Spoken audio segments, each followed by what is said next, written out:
विष्णोरः विष्णोरः प्रायश्चित्त संकल्पाय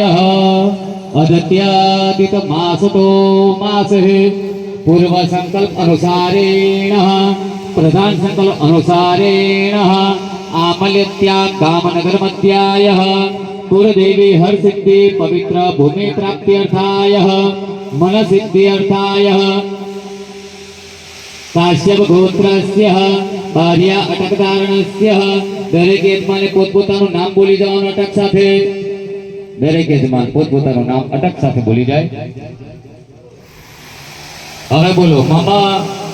કાયિક કાયિક વાચિક વાચિક मानसिक मानसिक पंच पंच पातका पातका निवृत्ति निवृत्ति अर्थ अर्थ पंक्ति भेद भुक्त भुक्त भुक्ता भुक्ता नाना नाना जीव हिंसादि दोषो दोषो निवारण निवारण अर्थे अर्थे पर अम्ब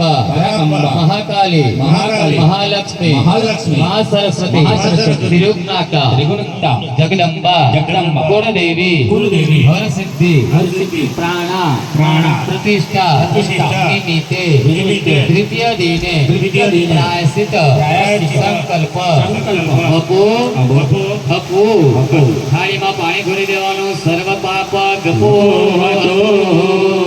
હાથમાં ફૂલ ચોખા લઈ લેવાના હાથમાં ફૂલ અને ચોખા લઈ લો હાથમાં ફૂલ ચોખા લઈ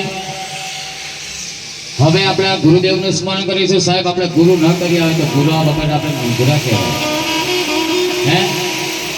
ગુરુ તો જોઈએ બાપ ગુરુ વિના જ્ઞાન અધૂરું છે બરાબર છે તો ગુરુ કોને કહેવાય તો ગુરુ તો 5 પ્રકારના ગુરુ આવે બાપ પહેલામાં પહેલો ગુરુ આપણી માતા માં જે સંસ્કાર આપે ને એ કોઈ યુનિવર્સિટી કે કોઈ શાળા ના આપી શકે સાહેબ मां जेवो कोई गुरु नहीं एक 100 शिक्षक ने उभा राखो ने साथे मां ने उभा राखो ने तो 100 शिक्षक नु ज्ञान ओछो पड़े हां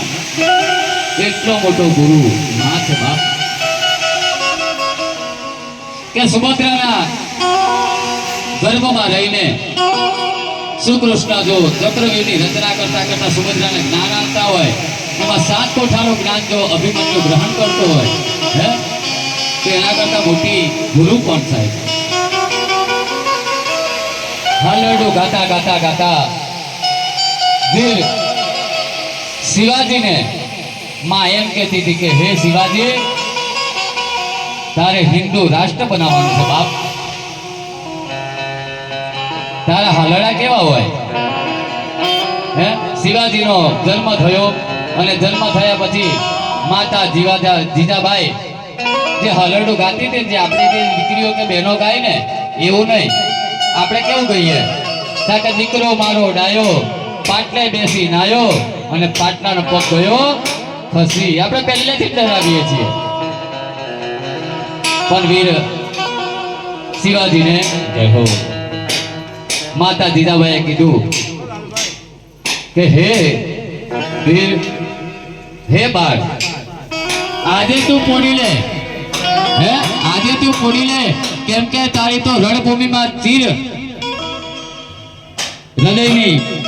પૂરી યાત્રા થવાની છે બાપ આજે તારે જેટલું પોડવું એટલું પોડી લેજે આ હિન્દુ ધર્મ માટે હે શિવાજી તારે આગળ આવવું પડશે બાપ આવું જ્ઞાન દેનાર આપણી પ્રથમ એવી માં બીજા નંબરના ગુરુ આપણા પિતા સાહેબ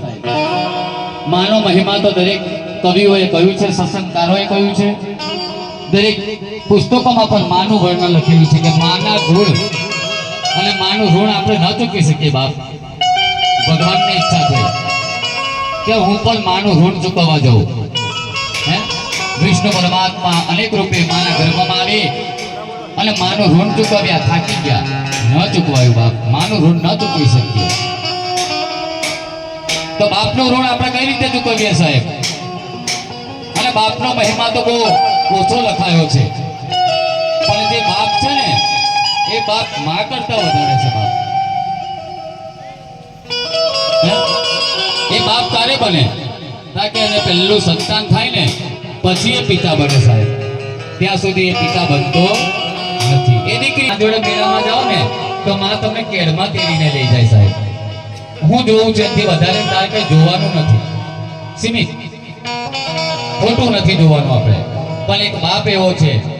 કે જે ખભે બેસાડીને મેળે લઈ જાય. બેટા હું જ્યાં સુધી નથી પહોંચ્યો ને ત્યાં સુધી તારે પહોંચવાનું છે. મારથી સવાયો થા બાપ, એને બાપ કહેવાય. સંસાર સમાજનું જ્ઞાન આપનાર એવો ત્યાગી પુરુષ એ આપણો બાપ.